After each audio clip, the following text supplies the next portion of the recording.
بسم اللہ الرحمن الرحیم۔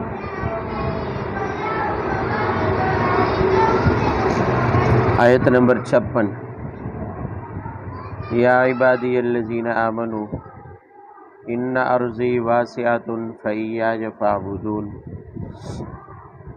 کل نفس ذائقۃ الموت ثم الینا ترجعون والذین آمنوا وعملوا الصالحات لنبوئنہم من الجنۃ غرفا تجری من تحتها الانہار خالدین فیہا نعم اجر العاملین الذین صبروا وعلی ربہم یتوکلون وکأی من دابۃ لا تحمل رزقها اللہ یرزقها وإیاکم وہو السمیع العلیم۔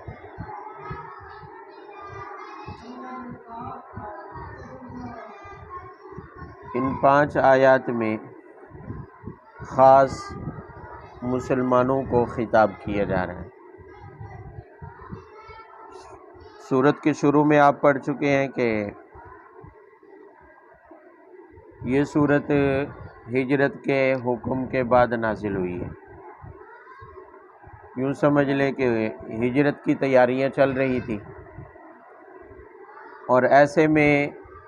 مسلمانوں کے ذہنوں میں بہت سارے خدشات تھے۔ ایک طرح سے تسلی بھی تھی کہ مکہ سے نکل جائیں گے تو مشرکین مکہ کے ظلم و ستم سے نجات مل جائے گی، لیکن اس کے علاوہ اور بہت سارے خدشات جو عام طور پر کسی انسانی ذہن میں ہو سکتے ہیں کہ وطن کو چھوڑنا ہے اور دور چلے جانا ہے، اور اس میں عزیز و اقارب کو بھی چھوڑنا تھا۔ صورتحال یہ تھی کہ خاوند مسلمان ہے تو بیوی کافر ہے، بیوی مسلمان ہے تو خاوند کیا ہے؟ باپ مسلمان ہے تو بیٹا کیا ہے؟ کافر ہے۔ چچا، بھتیجا، یعنی جتنے بھی اعزا و اقربا ہیں وہ سارے کے سارے رشتہ دار جو مسلمان ہو چکے ہیں، ان کے لیے امتحان یہ ہے کہ اب باقیوں کو چھوڑ کے جانا ہے۔ اور ہجرت کا حکم بھی ایسا جو اسلام کے لیے شرط تھی، جس نے ہجرت نہیں کی اس کا اسلامی قبول نہیں ہے۔ اب گھر بار بھی چھوڑنا ہے، مال اور اسباب بھی کیا کرنا ہے؟ چھوڑنا ہے۔ آج کے جدید دور کے سفر تو نہیں تھے کہ سب کچھ اٹھا کے چلے جائیں گے۔ چلو موجود پڑا ہوا مال و اسباب اٹھا بھی لیا اگر، تو کاروبار تو سارا ادھر لے کے نہیں جا سکتے، تو یعنی بظاہر روزی کے وسائل بھی ادھر ہی چھوڑ کے جانا ہے، مال و اسباب چھوڑنا ہے، مکانات چھوڑنے ہیں۔ اور پھر ہجرت بھی کون سی کوئی سر عام ہو رہی تھی کہ سامان اٹھا کے چلتے،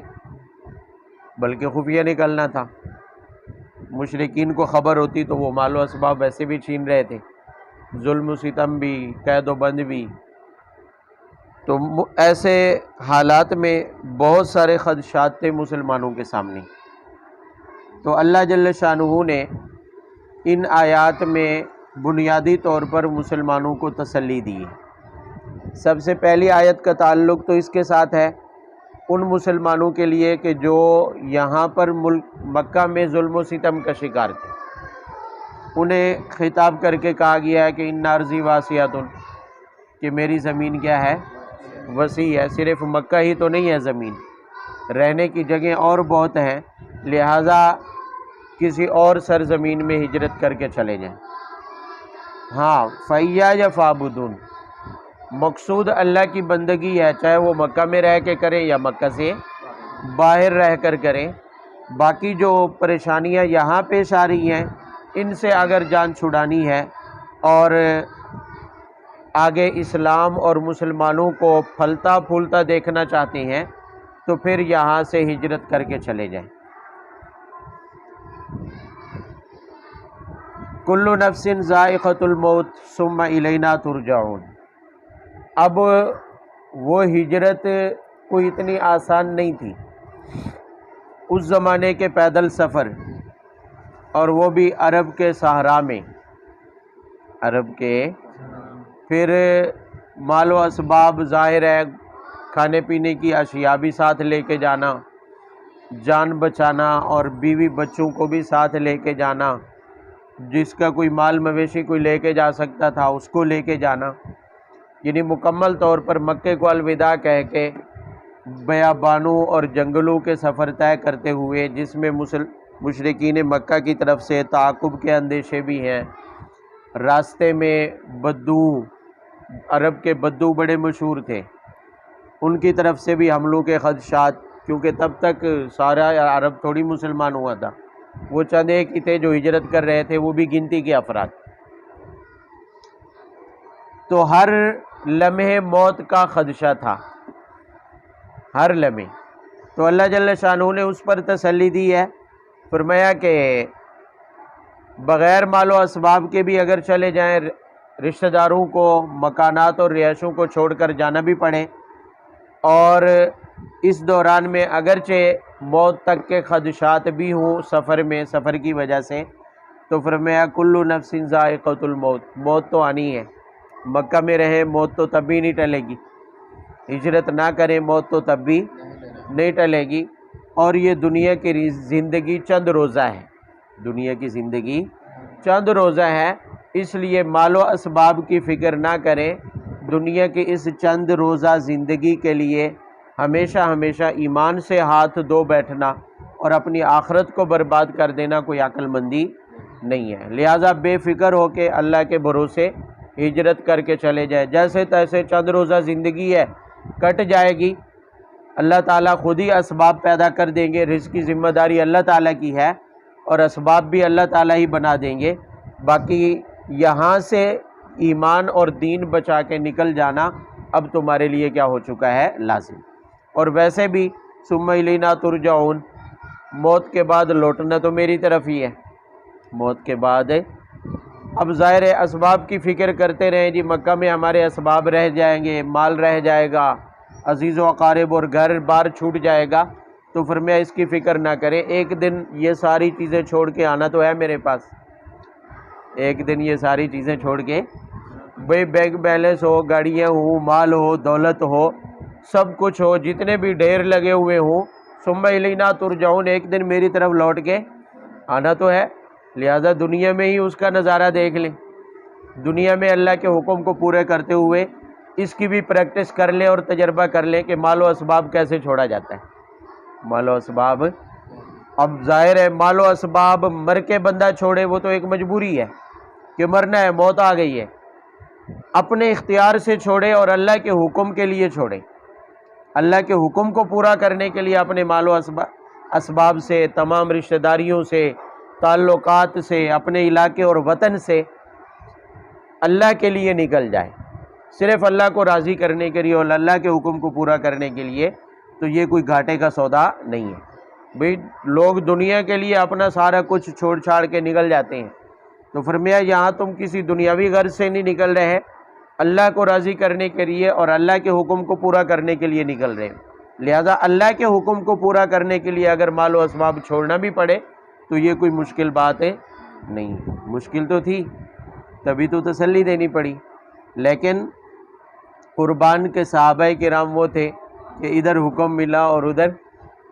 سب کچھ چھوڑ چھاڑ کے مکہ کی طرف روانہ ہوں گے سارے۔ اب آہستہ آہستہ 2-4 دن کو، 2-4 رات کو، وقتاً فوقتاً ہجرت ہونے لگی، سوائے حضرت عمر رضی اللہ تعالیٰ عنہ کے اکثر حضرات کی ہجرت جو ہے وہ خفیہ تھی، سوائے حضرت عمر بن خطاب رضی اللہ تعالیٰ عنہ کے۔ جب پتہ چلا کہ اجازت مل گئی ہے اور جانے کی اجازت ملی ہے تو گھر گئے، اپنی تلوار لگائی، گھوڑے پر زین شین کسی، سامان اٹھایا اور پورے مکہ میں چکر لگائے، سب کو اعلان کیا کہ میں جانے لگا ہوں، میں جانے لگا ہوں، اگر کسی کو اپنی جان پیاری نہ ہو تو وہ مجھے روکنے کے لیے آ جائے، میرے سامنے آگے کیا ہے کھڑا ہو جائے، میں نکلنے لگا ہوں۔ تو کسی کو بھی ہمت نہیں ہوئی کہ عمر بن خطاب کے آگے آ کر ان کو کیا کر لے،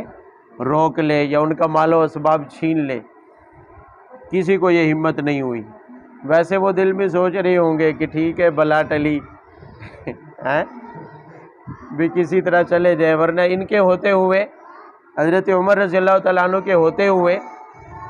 بہت کم انہیں موقع ملتا تھا کسی مسلمان کے اوپر ظلم و ستم کرنے کا۔ ان سے اکثر چھپ کر خفیہ یا ان کی عدم موجودگی میں کیا جاتا تھا۔ جو مسلمان آزاد تھے، جس کے غلام تھے، ان کے اوپر تو ظاہر ہے کوئی دخل اندازی نہیں کر سکتا تھا، لیکن عام مسلمانوں کے اوپر جس طرح سے پہلے ظلم و ستم ہو رہے تھے، اس طرح کے ظلم و ستم حضرت عمر کے ہوتے ہوئے پہلے دن ہی مسلمان ہوئے اور بیت اللہ میں کہا کہ چلے نماز بیت اللہ میں ہوگی۔ حالانکہ حضرت عمر رضی اللہ تعالیٰ عنہ کے مسلمان ہونے تک مسلمان خفیہ مکان میں عبادت کیا کرتے تھے، سرعام بیت اللہ میں عبادت کرنے کی اجازت نہیں تھی۔ حتیٰ کہ آپ صلی اللہ علیہ وسلم کبھی کبھار تشریف لے کے جاتے تو اکثر آپ صلی اللہ علیہ وسلم کو بھی ستایا جاتا، باتیں کی جاتی، بعض اوقات اندر جانے ہی نہیں دیا جاتا تھا، بغیر داخل ہوئے آپ صلی اللہ علیہ وسلم حرم سے واپس چلے جاتے۔ لیکن جس دن حضرت عمر رضی اللہ عنہ مسلمان ہوئے تو کہا کہ اب عبادت کہاں ہوگی؟ عبادت گاہ میں ہوگی، اب نماز مسجد میں ہوگی، اور گئے اور جا کر اذان دلوا دی۔ تو وہ بھاگے آئے، بھی یہ کیسی جرت ہے مشرکین مکہ، بھی ادھر مسلمانوں کی اذان کیسے شروع ہوگی؟ تو جب آگے آئے تو حضرت عمر کھڑے، کہا کہ میں یہ بتانے کے لیے کھڑا ہوں کہ میں مسلمان ہو گیا ہوں۔ اب اگر کسی کو اپنے بچے یتیم کروانے ہیں یا اپنی بیوی کو بیوہ کروانا ہے تو پھر وہ آ جائے میرے ساتھ مقابلہ کرے، ورنہ عبادت یہاں ہوگی۔ تو ہجرت بھی کی حضرت عمر نے تو سرعام کی ہے۔ تو بہرحال یہاں یہ سوچیں کہ وہ مشکلات اس دور کی، آج کل بھی کوئی آدمی اپنے وطن کو چھوڑے، بیوی بچوں کو چھوڑے، ایک مشکل کام ہوتا ہے، جبکہ پتہ بھی ہوتا ہے کہ باہر جا رہا ہوں کمانے کے لیے، کچھ سالوں کے بعد پھر کیا کرنا ہے، واپس آنا ہے، کوئی زبردستی نہیں بھیج رہا، کوئی مال و اسباب چھین نہیں رہا، لیکن پھر بھی ایئرپورٹ تک روتے ہوئے جاتے ہیں، دھاڑے مار کے رو رہے ہوتے ہیں، اور پیچھے والے بھی دھاڑے مار کے رو رہے ہوتے ہیں۔ جبکہ یہاں صورتحال یہ ہے کہ عزیز و اقارب پڑے ہیں، بعض کے بیوی بچے بھی پڑے ہوئے ہیں، مال و اسباب سامنے پڑا ہے، ہر چیز کو چھوڑ چھاڑ کے جانا ہے، اور وہاں جہاں جا رہے ہیں وہاں کی بھی یہ گارنٹی نہیں ہے کہ وہاں جاؤ گے تو یورپ ہے اور وہاں ڈالر ملیں گے اور آ جاؤ گے کما کے، بلکہ مدینے میں جا رہے ہیں، اور وہاں جائیں گے تو ظاہر ہے دوسروں کے رحم و کرم پر ہوں گے، بظاہر مال و اسباب کچھ نہیں ہے، تجارت کچھ نہیں ہے، کاروبار کچھ نہیں ہے، صرف اپنی جان بچا کے ایک جان کو لے کر مدینہ میں حاضر ہو جانا ہے اللہ کے حکم کے لیے۔ کوئی دنیا کا لالچ نہیں ہے، کوئی وعدہ نہیں ہے کہ تمہیں وہاں دنیا ملے گی، وہاں مال و دولت ملے گا، کسی قسم کا کوئی لالچ نہیں ہے۔ ایک ہی حکم ہے، یہاں سے نہ نکلے تو ایمان منظور نہیں ہے، یہاں سے نہ نکلے تو اللہ کی رضا ملے گی نہیں، اگر یہاں سے نہ نکلے تو تمہارا شمار بھی مشرکین کے ساتھ ہوگا۔ بس ایک ہی بات کو لے کر ذہن میں کہ صرف اللہ کے حکم کو پورا کرنے کے لیے جانا ہے، پیچھے سارا کچھ گھر بار چھوڑ چھاڑ کے جانا ہے، یہ کوئی چھوٹی موٹی قربانی نہیں ہے، لیکن اللہ کے لیے ہے۔ اللہ کے حکم کی اہمیت ہو تو پھر ساری چیزیں، دنیا کی کوئی بھی تعلق، دنیا کے مال و اسباب کا تعلق ہے، رشتہ داروں کا تعلق ہے، گھر بار کا ہے، وطن کا ہے، پھر سب کو چھوڑ چھاڑ کے جانا پڑے۔ روایات میں آتا ہے کہ جب رسول پاک صلی اللہ علیہ وسلم ہجرت کر کے جا رہے تھے تو بار بار آپ صلی اللہ علیہ وسلم کی آنکھوں سے آنسو نکل رہے ہیں، اور آسمان کی طرف بھی دیکھتے ہیں اور مکہ کی طرف بھی دیکھتے ہیں۔ بیت اللہ ہے، وطن ہے، جہاں پر پیدا ہوئے، جہاں پر ساری زندگی گزاری ہے، جہاں پر بچپن گزرا ہے، پھر عزیز و اقارب ہیں جن سے کبھی زندگی میں جدائی نہیں ہوئی ہے، آج ہمیشہ ہمیشہ کے لیے کسی کو کوئی خبر نہیں ہے کہ یہاں سے جانے کے بعد کیا ہوگا، کیا پچھلے ہمارے مسلمان ہو جائیں گے، کیا عزیز و اقارب سے دوبارہ مل پائیں گے، کیا اپنا وطن دوبارہ حاصل کر پائیں گے، اپنے وطن میں دوبارہ آئیں گے، کعبہ کو دیکھ سکیں گے، بیت اللہ کو دیکھ سکیں گے یا نہیں دیکھ سکیں گے۔ بھی بیت اللہ بھی تو ایک عقیدت کا مرکز تھا، بیت اللہ سے تو پرانی عقیدت تھی، پیدا ہوئے تو بیت اللہ کا گھر سامنے تھا، اور ساری دنیا وہاں آ کر آتی تھی، جمع ہوتی تھی اور بیت اللہ کو دیکھنے کے لیے ساری دنیا ترستی تھی، جو امن کی جگہ تھی، اس جگہ کو چھوڑ کے جانا کوئی آسان کام لیکن صحابہ کرام تھے۔ یہی تو ہے کہ اللہ تعالیٰ نے فرمایا اولئک الذین امتحن اللہ قلوبہم للتقوی، کہ اللہ تعالیٰ نے صحابہ کرام کے دلوں کو کیا کیا ہے؟ آزمایا ہے، دلوں کا امتحان لیا ہے،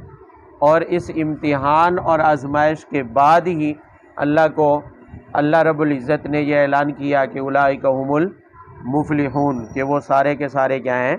کامیاب ہیں۔ وَكُلًّا وَعَدَ اللَّهُ الْحُسْنَى، سب کے ساتھ اللہ تعالیٰ کا کیا ہے؟ جنت کا وعدہ ہے۔ فَإِنْ آمَنُوا بِمِثْلِ مَا آمَنْتُمْ، اگر ان جیسا ایمان لاؤ گے تو قبول ہوگا، ورنہ قبول نہیں ہے۔ رضی اللہ عنہم ورضوا عنہ، اللہ ان سے کیا ہے؟ راضی ہے، اور وہ اللہ سے کیا ہو گئے ہیں؟ راضی ہے۔ امتحان یہی تھا، اللہ رب العزت آزما چکے تھے کہ ایک طرف میرا حکم ہے، ایک طرف کوئی دنیا کا لالچ نہیں ہے، کوئی سہارا نہیں ہے، صرف اللہ کا حکم ہے، اور دوسری طرف مال و اسباب ہے، تعلقات ہیں، وطن ہے، رشتہ داریاں ہیں، اس سب کو چھوڑ چھاڑ کے اللہ کے حکم کو پورا کرنے کے لیے نکل کھڑے ہوئے۔ تو اللہ رب العزت کو خود قرآن میں فرمانا پڑا کہ اولئک الذین امتحن اللہ قلوبہم للتقوی، کہ ہم نے ان کے دلوں کو آزمایا ہے، ان کے دلوں میں اللہ کے ڈر کے علاوہ اور کچھ بھی نہیں، اللہ کے خوف کے علاوہ اور کچھ بھی نہیں ہے۔ ایسا نہیں فرمایا گیا ہمارے لیے تو تھوڑی دیر کے لیے گھر میں کوئی تھوڑا سا کام ہو، ضروری مصروفیت ہو، اس کو چھوڑ کے مسجد میں جانا ہمارے لیے مشکل ہوتا ہے، بھی گھر میں نماز پڑھ لیں گے، گھر میں بیٹھ کے عبادت کر لیں گے۔ وہاں بات صرف عبادت کرنے کی نہیں تھی، وہاں پورے دین کو لے کے جانا تھا، بھی سارے جتنے مومن تھے سب کو ہجرت کا حکم ہے، اور وہی دین تھا، پورے دین کو لے کے انہوں نے چلنا تھا۔ ایک ایسی جماعت جن کو صرف اور صرف مکہ سے دین کے لیے نکالا جا رہا ہے، صرف اللہ کے حکم کو پورا کرنے کے لیے نکالا جا رہا ہے، جبکہ ہماری حالت تو یہ ہوتی ہے کہ ہم اپنا ایک کام تھوڑا سا مؤخر نہیں کر سکتے، ہم اپنے ایک کام کو اگلے دن پر نہیں چھوڑ سکتے، کام آج پورا کرنا ہے، چاہے رات کو آدھی رات تک کام کرنا پڑے، صبح کی نماز قضا ہو جائے، کوئی مسئلہ نہیں ہے، عبادت پوری ہو یا نہ ہو، لیکن کام آج ہی نمٹا کے چھوڑنا ہے، کل تک ہم اپنا کام مؤخر کرنے کے لیے تیار نہیں ہوتے۔ ایک دکاندار اپنی دکان کا شٹر 5 منٹ کے لیے 10 منٹ کے لیے نیچے کرنے کے لیے تیار نہیں ہوتا، خیر ہے نماز قضا ہوتی ہے بھلے ہو جائے۔ مسجد تک نہیں جا سکتے، مسجد قریب ہے، وہی مصلی بچھایا اور ادھر ہی نماز پڑھ لی، کہ مسجد تک چلے گئے تو 2-4 گاہک اضافی نہ نکل جائے، یہ ڈر ہوتا ہے۔ لیکن ان کی حالت یہ تھی کہ مال و اسباب کا لالچ تو دور کی بات ہے، جو تھا وہ بھی چھوڑ دیا، جو عزیز و اقارب پاس تھے وہ بھی چھوڑ دیے، جو مال و اسباب تھا وہ سارے کا سارا گھر بار بھی چھوڑ دیا، اور وہاں سے نکل کھڑے ہوئے، اور مدینہ میں اس حال میں آئے کہ کسی کے پاس کوئی رہنے کی جگہ نہیں ہے، کسی کے پاس کھانے پینے کے اسباب اور مال نہیں ہے، کسی کے پاس روٹیاں پکانے والی زوجہ نہیں ہے، کسی کے بیوی بچے تھے تو وہ مکہ میں اور یہاں اکیلے آ گئے، اپنے تن کے اوپر جو لباس پہنا ہوا ہے بس وہی کپڑے پہننے کے ہیں، اور کچھ پلے نہیں ہے، پاس کچھ بھی نہیں ہے۔ ایسی حالت میں یہاں آئے مدینہ منورہ کے اندر، تو اللہ جل شانہ نے فرمایا کوئی بات نہیں ہے، کل نفس ذائقۃ الموت، دنیا کی زندگی تو چند روزہ ہے، دنیا کی زندگی تو جیسے کوئی مسافر بس میں بیٹھتا ہے نا اور جگہ کی تنگی ہو تو 2-4 مسافر سیٹ کے اوپر مل کر اڑ جاتے ہیں، کہتے یار کوئی نہیں ادھر تھوڑی دیر کے لیے کیا ہے بس گزارا کر لو، جیسے تیسے کاٹ لو، تھوڑا ہی تو 1 گھنٹے کا تو سفر ہے، 1 گھنٹے کا تو کیا ہے سفر ہے، کون سا کوئی ہمیشہ بس کے اندر رہنا ہے، ایک سیٹ ہے 2 بندے شیئر کر لو، بیٹھ جاؤ آپس میں، کچھ نہیں ہوتا ہے۔ تو وہاں بھی یہ اللہ تعالیٰ بھی یہی فرما رہے ہیں کل نفس ذائقۃ الموت، یہ دنیا کی زندگی تو بس چند روزہ ہے، ادھر پیدا ہوئے اور ادھر موت کا بلاوا آ گیا، چند روزہ زندگی ہے، جیسے تیسے کٹتی ہے کٹ جائے، مال و اسباب کی فکر چھوڑیں، وطن کی فکر چھوڑیں، عزیز و اقارب کی فکر چھوڑیں، فکر صرف ایک ہونی چاہیے، وہ کیا ہے اللہ کا حکم پورا کرنا ہے، بس اللہ کا حکم کیا کرنا ہے۔ اور اسی کو بیان کرنے کے لیے پیچھے کہا گیا اتل ما اوحی الیک من الکتاب، کہ قرآن کو پڑھے، مقصد زندگی تمہیں معلوم ہوگا، اور مقصد زندگی وہی بتایا جا رہا ہے کہ مال و اسباب اور دنیا کی چیزیں یہ تمہارا مقصد نہیں ہے، یہ تو استعمال کی چیزیں ہیں. یہ تو کیا ہے؟ جیسے کپڑا استعمال کی چیز ہے، پرانا ہوا اتار کے پھینک دیا، پھٹ گیا تو اتار کے کیا ہے؟ پھینک دیا. جوتا استعمال کی چیز ہے، تو دنیا استعمال کی چیز ہے، یہ مقصد نہیں ہے. مقصد اللہ کے حکم کو پورا کرنا ہے. اور یہ مسلمانوں کو پہلے ہی سمجھایا گیا جب مکہ سے ہجرت کرنے کا حکم دے دیا گیا، تاکہ اچھی طرح ان کے ذہنوں میں یہ بات راسخ ہو جائے کہ دنیا کچھ نہیں ہے، دنیا کی کوئی ضرورت ہے تو صرف اللہ کے حکم کو پورا کرنے کی ہے. دنیا چھوٹتی ہے چھوٹ جائے، مال و اسباب چھوٹتے ہیں چھوٹ جائیں، دنیاوی تعلقات اور رشتہ داریاں جاتی ہیں تو جاتی رہیں، لیکن اللہ کا حکم نہیں ٹوٹنا چاہیے، اللہ کا حکم نہیں چھوٹنا چاہیے. چنانچہ مسلمانوں کو پہلے ہی اس کے لیے تیار کیا گیا، اور اسی کے لیے 13 سال محنت کی گئی ہے. اور 13 سال کی محنت کے بعد جب انہیں اچانک کہا گیا کہ اب جانا ہے اور سب کچھ چھوڑ چھاڑ کے جانا ہے،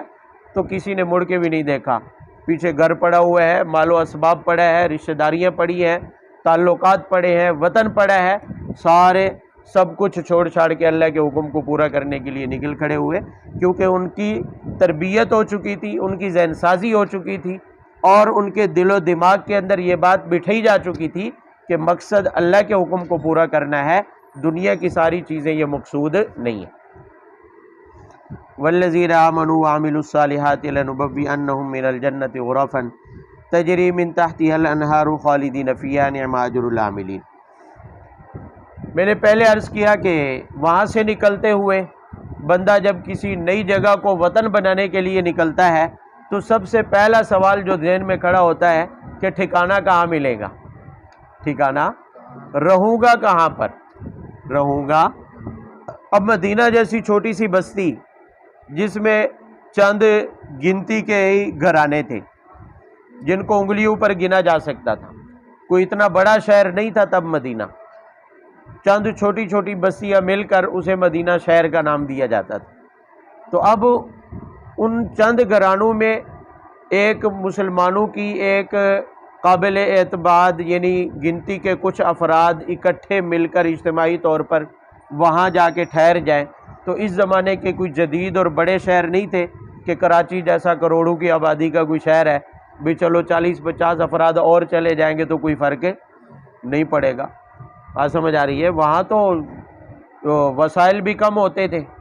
اس زمانے کے وسائل بھی محدود ہوا کرتے تھے. تو سب سے پہلا سوال ذہنوں میں یہ تھا کہ مدینہ میں جائیں گے تو ٹھکانہ کہاں ہوگا،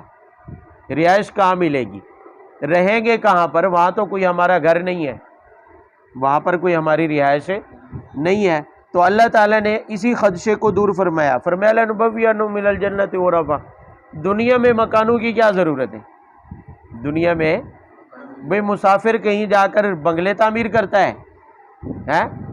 مسافر کو اگر راستے میں کہیں دھوپ تنگ کرے یا راستے میں کسی جگہ پر بارش تنگ کرے تو مسافر سر چھپانے کے لیے عارضی طور پر کہیں سائبان کے نیچے آ جاتا ہے،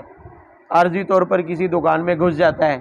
عارضی طور پر بس وہ اپنا سہارا ڈھونڈ لیتا ہے. تو فرمایا دنیا تو ایک عارضی ٹھکانہ ہے، یہاں سے تو آپ مسافر ہیں، گزر رہے ہیں، اس لیے یہاں کی فکر ہی چھوڑ دیں. یہاں کی فکر ہی کیا ہے؟ چھوڑ دیں. جتنی زندگی گزارنی ہے وہ اللہ تعالیٰ گزروا دیں گے،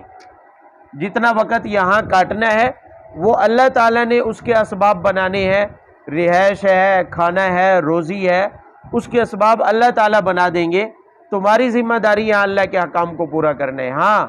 تمہیں اگر ٹھکانے کی فکر کرنی چاہیے تو وہ آخرت کی دائمی اور ہمیشہ والی زندگی کی کرنی چاہیے کہ جہاں پر ہمیشہ ہمیشہ کے لیے رہنا ہے وہاں پر ٹھکانہ کہاں ہوگا،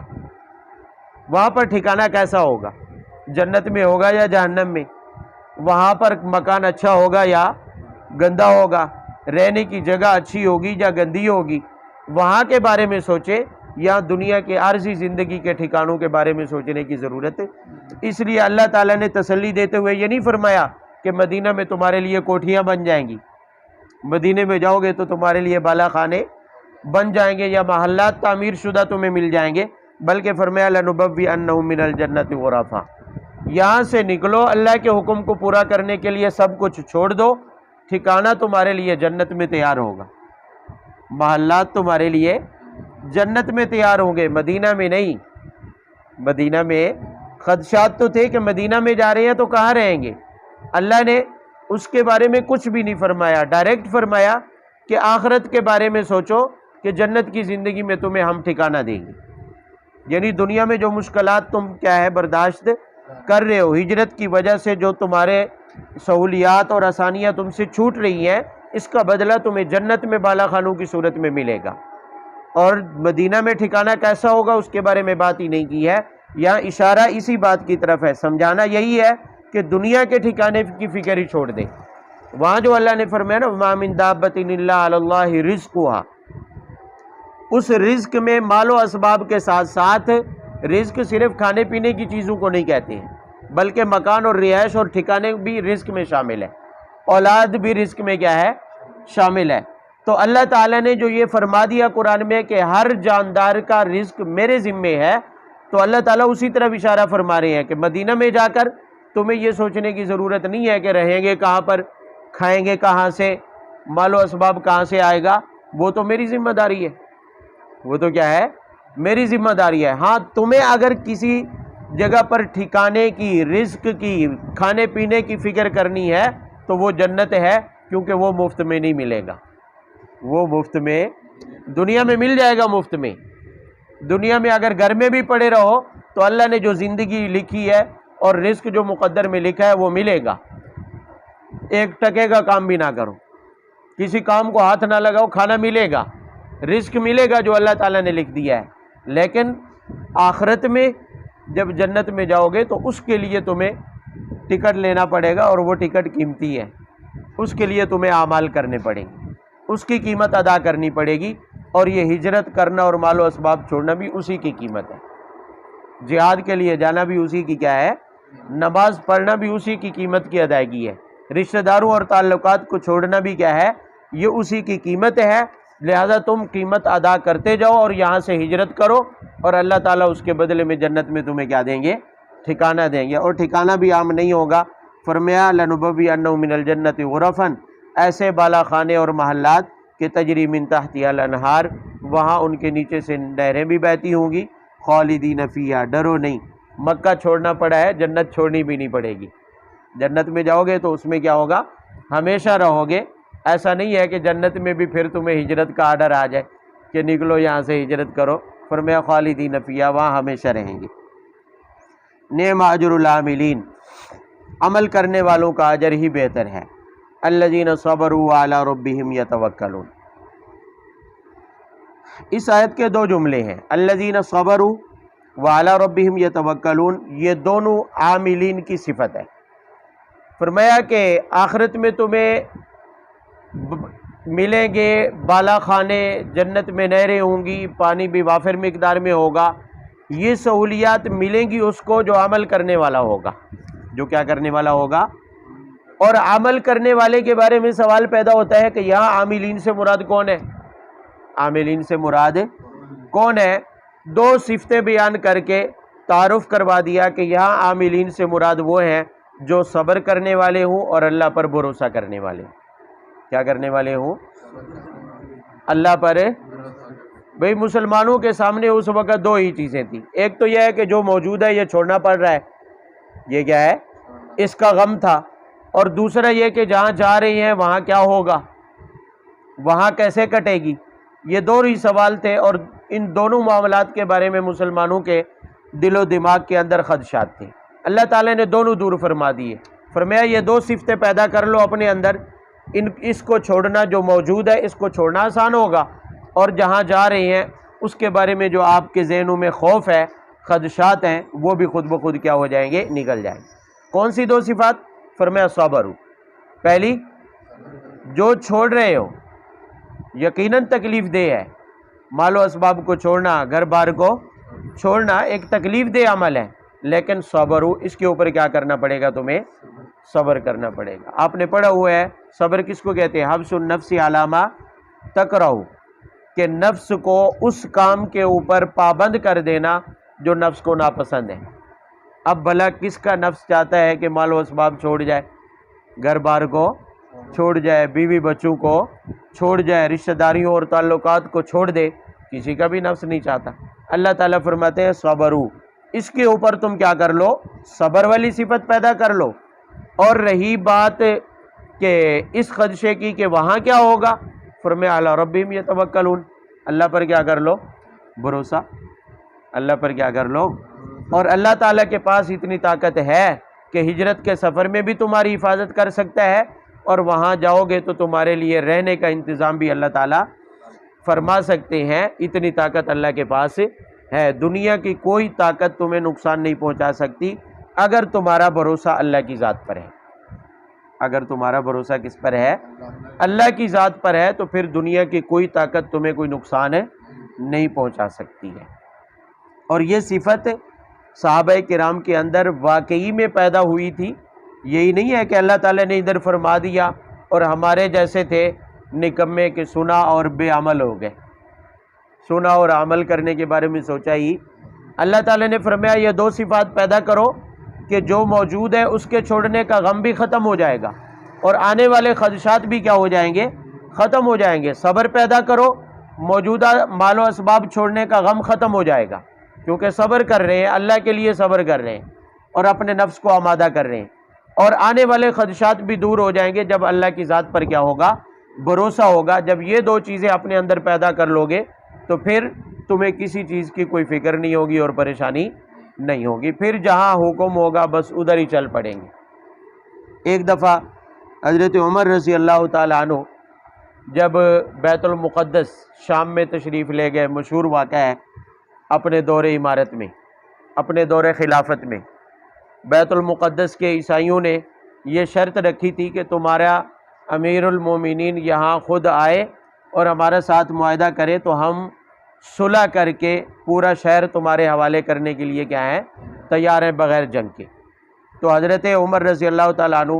فلسطین کا، بیت المقدس کا سفر کر کے وہاں تشریف لے گئے، اور اس زمانے میں مسلمانوں کے جو سپہ سالار کے طور پر کام کر رہے تھے وہ حضرت سعد بن ابی وقاص تھے۔ تو حضرت عمر رضی اللہ تعالیٰ عنہ وہاں پہنچے،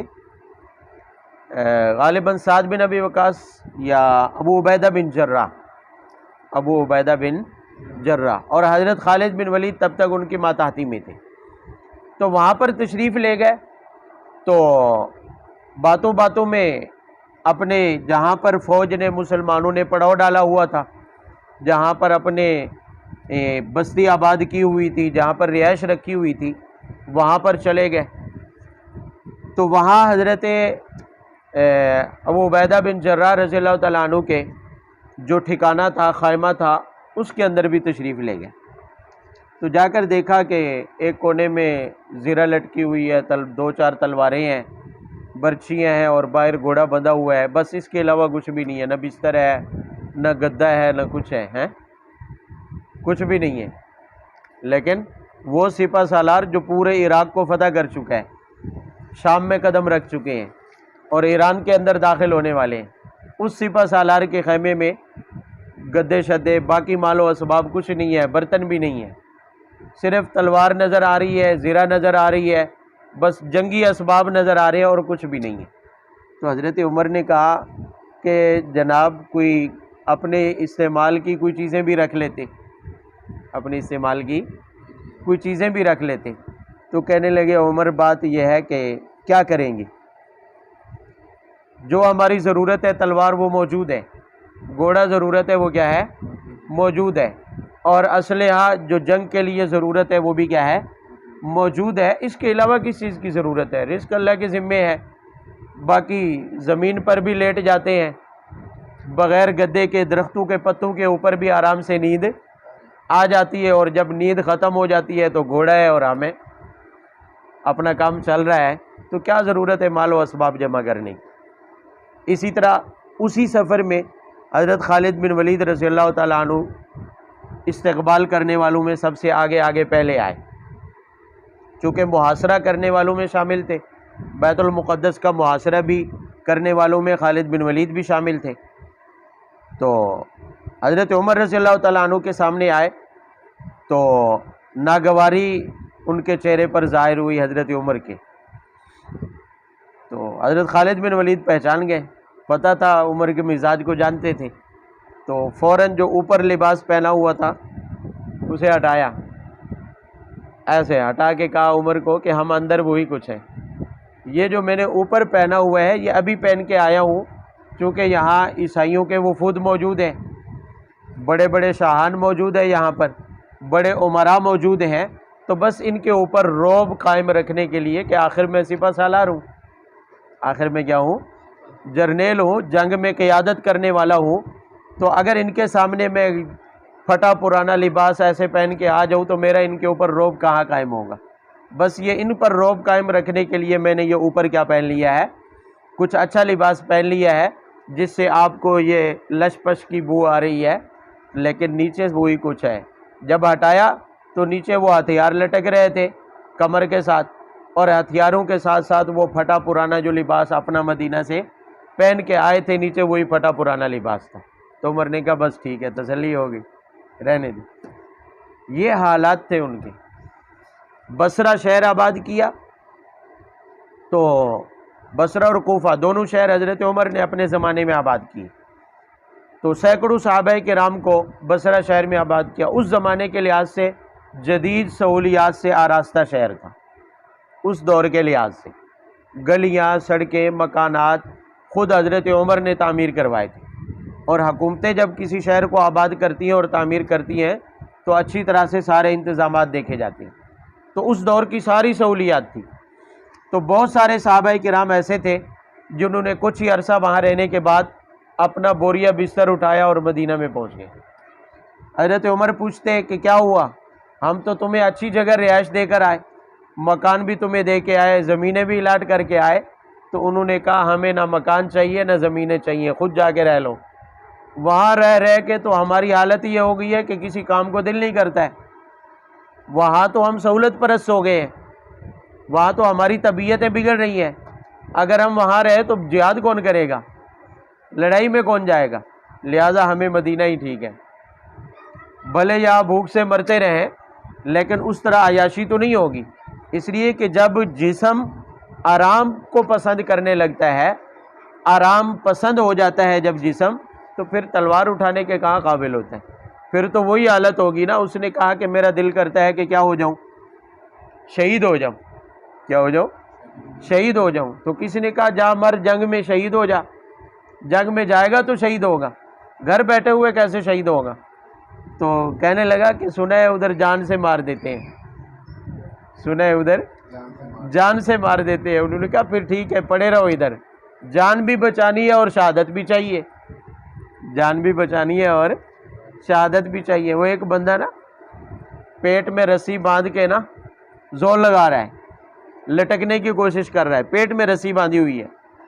تو کسی نے کہا بھی کیا ہوا تجھے، کیا کر رہا ہے؟ اس نے کہا جی تنگ آ گیا ہوں زندگی سے، خودکشی کر رہا ہوں، تنگ آ گیا ہوں زندگی سے، خودکشی کر رہا ہوں۔ تو انہوں نے کہا بھئی اگر مرنا ہے، خودکشی کرنی ہے تو گلے میں ڈالو، یا کمر کے ساتھ باندھ کے تو خودکشی نہیں ہوتی ہے۔ اس نے کہا ادھر بھی ڈال کے دیکھا ہے لیکن وہاں سانس بند ہوتی ہے، وہاں کیا ہوتی ہے، سانس بند ہوتی ہے۔ تو بہرحال آرام پسند جسم، عیاش پسند ہمارے جیسے مسلمان جو آرام سے بس کھانے پینے کے عادی ہوں، کانٹا بھی چبھ جائے تو دھاڑ فریاد اور آسمان سر پہ اٹھانے والے ہوں، تو وہ میدان جنگ میں نہیں جایا کرتے۔ تو صحابہ کرام کی تربیت ہی ایسی ہوئی تھی، انہیں پہلے ہی بتا دیا گیا تھا کہ الذین صبروا علی ربہم یتوکلون، جو چھوٹ رہا ہے اس کے اوپر کیا کرے، صبر، اور جو آگے کے خدشات ہیں اللہ کی ذات پر بھروسہ کرے، کچھ بھی اپنے پاس جمع کر کے رکھنے کی ضرورت نہیں ہے، کیونکہ دنیا ہے جتنی جمع کرتے چلے جائیں گے اتنی چھوٹتی چلی جائے گی اور غم بڑھتے چلے جائیں گے۔ اس لیے دنیا کے کسی مال و اسباب کو جمع کرنے کی حرص نہ رکھے، دنیا کے کسی بھی تعلق، مال و اسباب اور رشتہ داریوں کو اپنے سر پہ اتنا سوار نہ کریں کہ وہ اللہ کے حکم کے آگے کیا بن جائیں، رکاوٹ بن جائے، تو پھر زندگی دنیا میں کیا ہو جائے گی، آسان ہو جائے گی، اور آخرت بھی اس کے بدلے میں کیا ہو جائے گی، آسان ہو جائے گی۔ وَكَأَيٍّ مِّن دَابَّةٍ لَا تَحْمِلُ رِزْقَهَا اللَّهُ يَرْزُقُهَا وَإِيَّاكُمْ وَهُوَ السَّمِيعُ الْعَلِيمُ۔ یہاں ایک اور اشکال کو، وہم کو دور کیا گیا اس آیت میں۔ پچھلی آیت میں اللہ نے فرمایا کہ جو چھوٹ رہا ہے اس کو بھول جائے، اس پر صبر کریں، اور آگے کے جو خدشات ہیں علی ربہم یتوکلون، اللہ پر بھروسہ رکھ لیں، اللہ پر۔ پھر بھی کسی کے ذہن میں آ سکتا ہے بھی چلو اسباب تو ہم اختیار کریں نا، جیسے آج کل ہمارا بہانہ ہے بھی ہم رزق روزی میں اتنے ماو ہو گئے ہیں، اگر کوئی کہے بھی یار اتنا کیوں فکر میں پڑے ہوئے ہو، تو کہتے ہیں یار اللہ کا حکم ہے، اسباب تو ہم نے اختیار کرنے ہیں نا، دکان نہیں لگائیں گے تو روزی کہاں سے کھائیں گے، دینی تو اللہ نے ہے لیکن دکان تو ہم نے لگانی ہے نا۔ بھئی ٹھیک ہے اسباب آپ نے اختیار کرنے ہیں، لیکن سبب اختیار کر کے بھی روزی نہ ملی تو کیا ہوگا؟ لاکھوں کے پیسے لگا کر لوگ فیکٹری لگاتے اور ناکام ہو جاتی ہے، لاکھوں روپے لگا کر دکان لگاتے ہیں لیکن کیا ہو جاتی ہے؟ ناکام ہو جاتی ہے۔ سبب بھی تو اللہ کے ہاں قبول ہو تب ہے نا۔ تو اب یہاں بھی کسی کو خدشہ ہو سکتا تھا کہ بھی ٹھیک ہے اللہ پر بھروسہ ہے، اللہ پر کیا ہے؟ بھروسہ ہے، پھر بھی کسی کے ذہن میں یہ خدشہ باقی رہتا ہے، وہ سوچتا ہوا یا جائے کہ مدینہ میں جاؤں گا اور وہاں یہ کاروبار کروں گا۔ اللہ تعالیٰ فرماتے ہیں اس خدشے کو بھی دل سے نکال دو، اس خدشے کو بھی دل سے نکال دو۔ اور پھر کسی کے ذہن میں یہ ہو کہ چلو جو یہاں پر میرے پاس موجود رزق ہے اس کو ہی زیادہ سے زیادہ اٹھا لو، زیادہ سے زیادہ، تاکہ مدینہ میں جاؤں تو چلو کچھ دن کے لیے گزر بسر تو اچھا ہو جائے، سفر بھی اچھا گزر جائے اور مدینہ میں بھی گزر بسر کیا ہے؟ اچھا ہو جائے۔ اللہ تعالیٰ فرماتے ہیں جب تمہیں یہ کہہ دیا گیا کہ اللہ پر بھروسہ کرو تو پھر تمہیں یہ فکر نہیں ہونی چاہیے کہ چلو کچھ زیادہ اٹھا لے، چلو کچھ زیادہ اٹھا لے، جہاں ایک بوری سفر میں کام آئے گی تو وہاں 10 بورے اٹھا لے، چلو مدینہ میں بھی کیا ہے؟ کام آئیں گے۔ فرمایا ایسا کرنے کی بھی ضرورت ہے، اس کی بھی فکر چھوڑ دے۔ کیوں؟ فرمایا پرندوں کو دیکھے، کس کو دیکھے؟ فرمایا پرندوں میں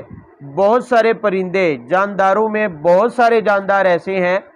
جو ایک دفعہ رزق ملنے کے بعد کھا کر وہ جمع کر کے نہیں رکھتے اور اگلے کی فکر بھی نہیں کرتے، اگلے کی فکر بھی، ایک وقت کا ملا کھایا اور سارا دن آرام سے بسر کی، گھونسلے میں درخت کے اوپر آرام سے ادھر ادھر اڑتے رہے، پھرتے رہے،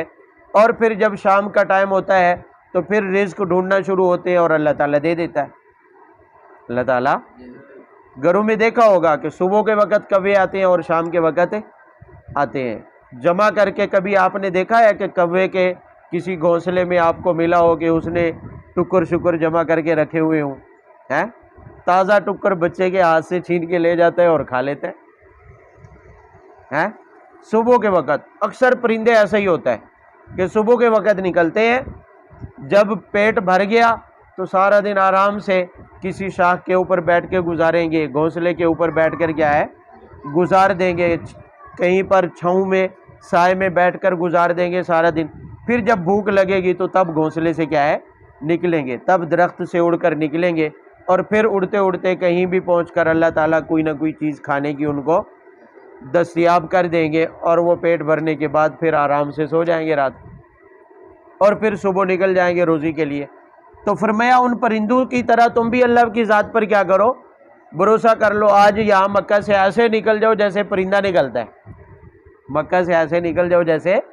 پرندہ نکلتا ہے، پورا بھروسہ اللہ کی ذات پر ہو۔ ایک دانہ بھی اگر نہ اٹھا سکو تو پھر بھی تمہیں غم اور فکر نہیں ہونا چاہیے۔ اللہ کی ذات پر پرندوں کی طرح، جانوروں کی طرح کیا کر لو؟ بھروسہ کر لو، اور اللہ تعالیٰ جب انہیں رزق دیتے ہیں تو تمہیں بھی اللہ تعالیٰ کیا دے دیں گے؟ رزق دے دیں گے، لہذا یہ فکر چھوڑ دیں۔ فرمایا وَكَأَيٍّ مِّن دَابَّةٍ، کتنے ایسے جاندار ہیں لا تحمل رزقا، وہ اپنا رزق اٹھا کر جمع نہیں کرتے ہیں،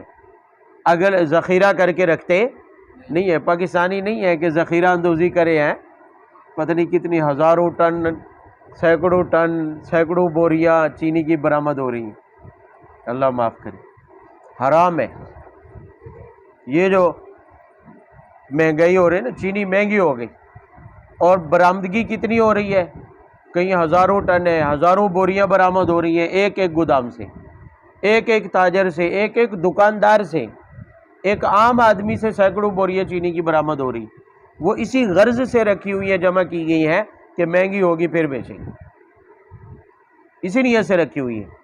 اور حدیث پاک میں ہے، شریعت میں یہ حکم ہے کہ جو اس نیت سے ذخیرہ کر کے رکھتا ہے اس کے لیے حرام ہے اس کی آمدن، اس کے لیے ایسا کرنا کیا ہے؟ حتیٰ کہ یہاں تک ہدایات حدیث پاک میں ہے کہ اگر قافلہ تجارت شہر کے باہر سے آنے والا ہے، شہر کے اندر اسباب تجارت اور سامان تجارت لا رہا ہے، تو کسی تاجر کے لیے یہ جائز نہیں ہے کہ آگے بڑھ کر اس قافلے کا سارا سامان خود خرید لے اس نیت سے کہ شہر والوں کو جا کر مہنگا بیچوں گا۔ یہ کرنا بھی جائز نہیں ہے کسی تاجر کے لیے۔ تو ذخیرہ اندوزی کرنا کہاں سے جائز ہوگا؟ ذخیرہ کر کے رکھنا اس نیت سے کہ مہنگا ہوگا بیچیں گے، اور مہنگا ہوتا ہی اس وجہ سے ہے کہ جب گودام بھر کے رکھ دیں گے تو ظاہر ہے شارٹ ہو جائے گی، چیز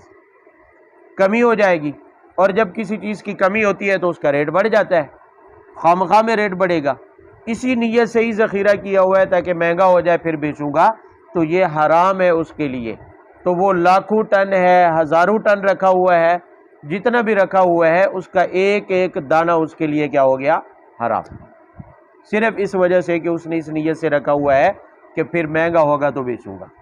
مہنگا ہو جائے گا تو لوگوں کی کیا ہے چمڑیاں اتاروں گا۔ اگر اس نیت سے رکھا ہوا ہے تو اس کے لیے ایک ایک دانہ کیا ہے؟ حرام ہے، اس کا ایک ایک پیسہ ایک ایک روپیہ کیا ہے؟ حرام ہے، صرف منافع نہیں، پوری آمدن اس کی حرام ہے۔ تو فرمایا لا تحملوا رزقھا، وہ رزق جمع کر کے نہیں رکھتے، اللہ یرزقھا وایاکم، اللہ انہیں بھی رزق دے دیتا ہے، وایاکم اور تمہیں بھی دے دیتا ہے، تمہیں بھی اللہ دے رہا ہے اور ان پرندوں کو بھی اللہ ہی رزق کیا ہے؟ دے رہا ہے۔ وہو السمیع العلیم، وہی سننے والا اور جاننے والا ہے۔ اگر کسی کو یہ خدشہ ہو کہ اگر ہمیں کہیں بھوک لگی تو کون سنے گا ہماری ہیں، آئندہ آگے پتہ نہیں ہمارے لیے کیسی مشکلات کھڑی ہوئی ہیں، ہم تو جانتے بھی نہیں ہیں، اللہ تعالیٰ فرماتے ہیں جس ذات پر بھروسہ کر رہے ہو وہ ہر جگہ پر تمہاری پکار بھی سنتا ہے، اور وہ آگے کے خدشات جو تمہیں لگے ہوئے ہیں لاحق ہیں آئندہ کی زندگی کے بارے میں بھی وہ سارا کچھ کیا ہے؟ جانتا ہے۔ سمیع اور علیم ذات کے اوپر بھروسہ کر کے جا رہے ہو، کسی اور کے اوپر بھروسہ کر کے نہیں جا رہے۔ وہ لطیفہ مشہور ہے نا کہ ابلیس گیا، شیطان، اس نے فرعون کے کمرے کا دروازہ کھٹکایا، فرعون کے کمرے کا، تو اندر سے فرعون پوچھتا ہے کون؟ اس نے کہا لاکھ لعنت ہے تیرے اوپر، تو اپنے آپ کو خدا کہتا ہے اور تجھے یہ نہیں پتا کہ دروازے پر کون ہے؟ ہیں دروازے پر ہے کون ہے؟ جو خدا ہوتا ہے وہ تو علیم بذات الصدور ہے، تجھے دروازے کے پیچھے نہیں نظر آ رہا ہے کہ کون ہے، اور کہتا ہے تم انا ربکم الاعلی، میں سب سے بڑا کیا ہوں؟ رب ہوں اور خدا ہوں۔ تو اللہ تعالیٰ فرما رہے ہیں کہ تم یہ ذہن میں بٹھاؤ کہ جس ذات پر بھروسہ کر کے جا رہے ہیں وہ کسی بھی وقت کسی کی بھی پکار کو سنتا ہے، اور آگے کے جو تمہیں خدشات ہیں وہ تو تمہاری ساری زندگی کے بارے میں جانتا ہے کہ تمہارے ساتھ آگے کیا ہونے والا ہے، سارے حالات کو جانتا ہے۔ تو جب ایسی ذات تمہیں حکم دے رہی ہے تو تمہیں تو آنکھیں بند کر کے نکل جانا چاہیے کہ ایک ایسی ذات کے حکم پر جا رہے ہیں جو ہمارے آنے والے حالات کو بھی کیا ہے؟ جانتا ہے، ہماری پکار بھی ہر جگہ سن سکتا ہے، اور کسی بھی مشکل میں ہماری مدد بھی کر سکتا ہے۔ یہ مشرکین مکہ کے معبودان باطلہ نہیں ہے کہ جب سر پہ بن آئے گی تو پھر وہ ان پر لعنت کریں گے اور وہ ان پر لعنت کریں گے، جیسا کہ پیچھے گزرا ہے۔ اللہ یبسط الرزق لمن یشاء من عبادہ ویقدر لہ ان اللہ بکل شیء علیم۔ چھوٹے چھوٹے خدشات بھی دور کیے جا رہے ہیں، پھر بھی اس کے باوجود کہ اللہ تعالیٰ نے واضح طور پر سمجھا دیا کہ کوئی فکر کرنے کی ضرورت نہیں ہے، پھر بھی کہیں نہ کہیں کسی کے دل و دماغ میں کہیں کونے میں یہ خدشہ رہ جاتا ہے، یہ خدشہ رہ جاتا ہے بھی چلو روزی تو ملے گی، روزی تو، لیکن تنگی تو پیش آئے گی نا، تنگی تو اللہ تعالیٰ فرماتے ہیں کہ اگر تنگی پیش آئے یا کشادگی پیش آئے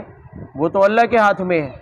تم اگر ہجرت نہ کرو تو کیا جو لوگ مکہ میں رہتے ہیں ان میں سے کسی کو رزق میں تنگی حاصل نہیں ہوئی؟ کیا یہاں رہتے ہوئے رزق تنگ نہیں ہوتا؟ یقیناً ہوتا ہے۔ رزق کی تنگی اور رزق کی کشادگی وہ تو کس کے ہاتھ میں ہے؟ اللہ کے ہاتھ میں ہے۔ جب اس کا حکم پورا کر کے جائیں گے، اس کا حکم کیا ہے؟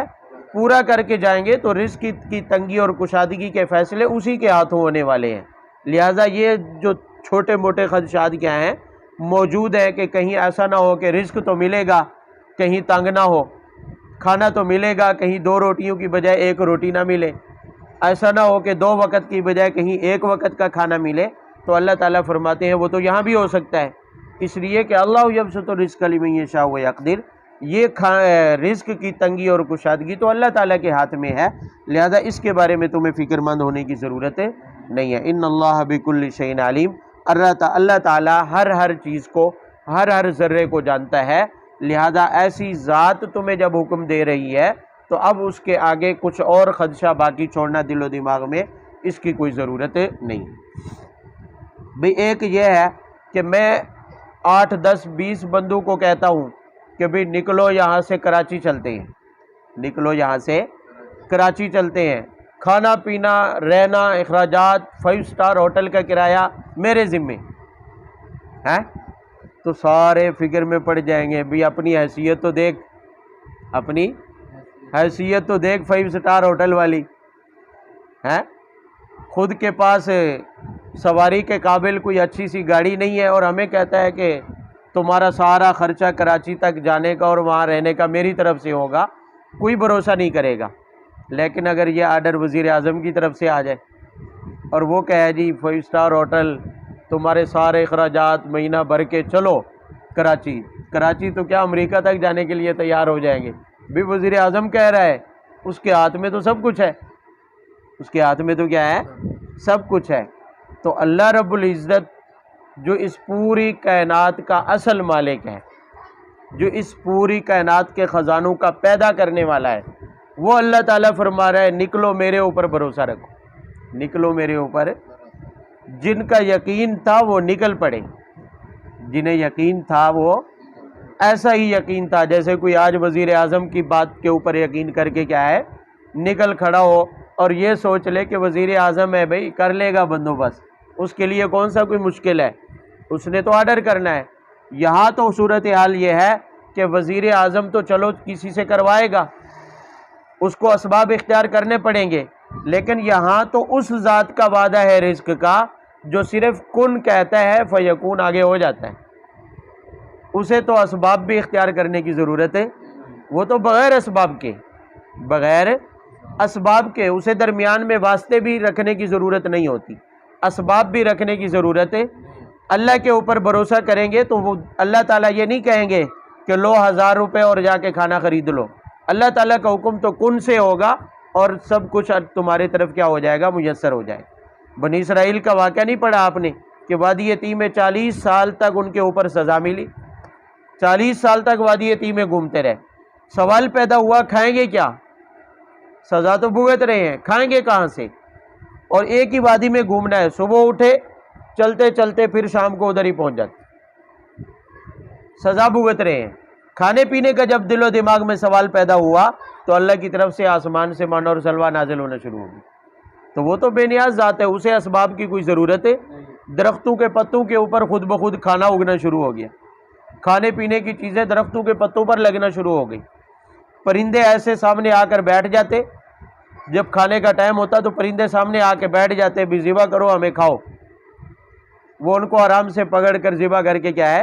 کھا لیا کرتے تھے۔ تو جب اللہ تعالیٰ نے دینا ہے تو پھر اللہ تعالیٰ کو تو ظاہری اسباب اور وسائل کی بھی کوئی ضرورت نہیں ہے، اس کا تو ایک حکم ہوگا کن سے، سب ہر چیز کیا ہو جائے گی، حاضر ہو جائے گی۔